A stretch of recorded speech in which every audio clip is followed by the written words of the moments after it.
Hello and welcome to today's video lecture. आज के video lecture में हम प्रोजेक्ट सिलेक्शन से रिलेटेड टॉपिक्स में डिस्कशन करेंगे।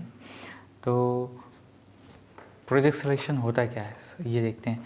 तो इंटरप्राइजेस या बिजनेस की इस्टेब्लिशमेंट करने से पहले इसका सिलेक्शन करना ज़रूरी होता है, क्योंकि जब तक किसी प्रोजेक्ट या बिज़नेस का सिलेक्शन नहीं किया जाएगा तब तक उस इंटरप्राइजेस या बिज़नेस को स्थापित करने के लिए आगे की अन्य प्रोसेस को कैसे स्टार्ट किया जा सकता है। अपनी कैपेबिलिटी, इंटरेस्ट और एक्सपीरियंस के आधार पर प्राइमरीली रूप से सेलेक्ट की गई 4 से 6 प्रोजेक्ट्स का अध्ययन करके उसमें से किसी भी एक परियोजना का या प्रोजेक्ट का अंतिम रूप से सिलेक्शन करना और उसमें कैपिटल इन्वेस्टमेंट का निर्णय करना प्रोजेक्ट सिलेक्शन का या इन्वेस्टमेंट डिसीजन कहलाता है। किसी प्रोजेक्ट का लास्ट सिलेक्शन करने के लिए प्राथमिक रूप से सेलेक्ट की गई 4 से 6 प्रोजेक्ट का पॉसिबिलिटी और फिजिबिलिटी स्टडी करके उनमें कंपैरिजन की जाती है। उनमें से सबसे प्रॉफिटेबल प्रोजेक्ट का लास्ट सिलेक्शन कर लेते हैं। प्रोजेक्ट सिलेक्शन के पश्चात प्रोजेक्ट रिपोर्ट तैयार करते हैं। इसमें सभी इंफॉर्मेशंस और डेटा को एक रिपोर्ट के रूप में तैयार किया जाता है।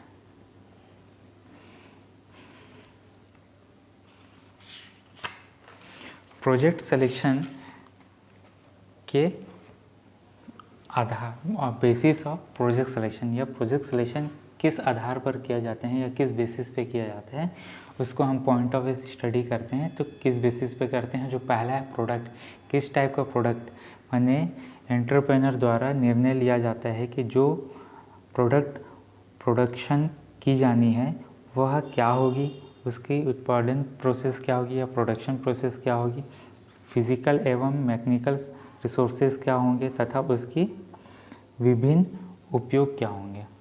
देन उसके बाद प्रोडक्शन प्रोसेस, जैसे हम पहले पॉइंट में डिस्कशन कर चुके हैं कि प्रोडक्शन आप कैसे करेंगे, उस प्रोडक्ट का या उस आइटम का प्रोडक्शन आप कैसे करेंगे, सेमी टेक्नोलॉजी बेसिस से करेंगे कि मैनुअल प्रोसेस से करेंगे कि सेमी ऑटोमेटिक प्रोसेस से करेंगे या फुली ऑटोमेटिक टेक्निक से आप उसका प्रोडक्शन करेंगे, ये इस पर हम डिसीजन लेते हैं। एंड अकॉर्डिंग टू बजट आप उसके अकॉर्डिंग आप प्रोडक्शन प्रोसेस के लिए आप टेक्निक चूज़ करते हैं। फाइनेंस ही इसमें सबसे इम्पॉर्टेंट फैक्टर है। देन उसके बाद साइज़ ऑफ इंडस्ट्री, आप किस टाइप की इंडस्ट्री को सेटअप करने जा रहे हैं, स्मॉल स्केल इंडस्ट्री है कि लार्ज स्केल इंडस्ट्री है कि मीडियम स्केल इंडस्ट्री है कि रूरल एरिया में ग्राम उद्योग है, मैंने ग्रामीण क्षेत्रों में जो हम इंडस्ट्री सेटअप करते हैं उस टाइप का है। तो ये क्या होता है, इसके बारे में हमें डिसीजन लेना होता है। ज़्यादातर जो एंटरप्रेन्योर हैं वो क्या करते हैं, स्मॉल बिजनेस सेटअप करते हैं और उसे धीरे धीरे करके ही मीडियम और लार्ज स्केल तक के अपने इंडस्ट्री को सेटअप करते हैं। फोर्थ है फॉर्म ऑफ ओनरशिप, किस टाइप का ओनरशिप लेंगे, पार्टनरशिपिंग में करेंगे कि सिंगल ओनर रहेंगे कि कोऑपरेटिव सोसाइटी के थ्रू आप अपना स्टार्ट करना चाहते हैं, इसके बारे में हम देखते हैं। देन फिफ्थ है कंपोजिशन ऑफ कैपिटल, माने जो प्रोजेक्ट है उसमें आप कितने पैसे लगाने वाले हैं, कैपिटल इन्वेस्टमेंट आपका कैसा होगा और किस किस स्टेप में आप सबसे ज़्यादा स्टार्टिंग में आप प्रोजेक्ट इन्वेस्टमेंट या कैपिटल इन्वेस्टमेंट करेंगे। तो उसके बारे में क्या करना रहता है, आपको एक रिपोर्ट बनाना होता है और उसके बारे में आपको डेटाज और स्ट्रक्चर्स तैयार करने होते हैं।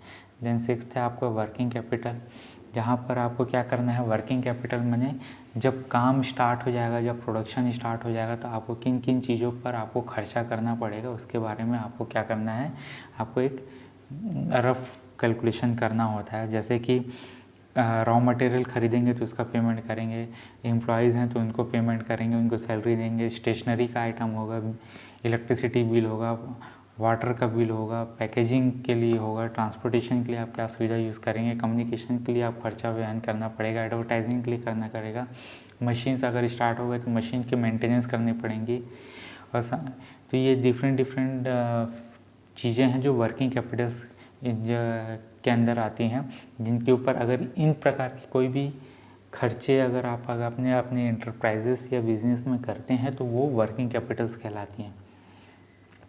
7th है प्रोडक्शन कॉस्ट।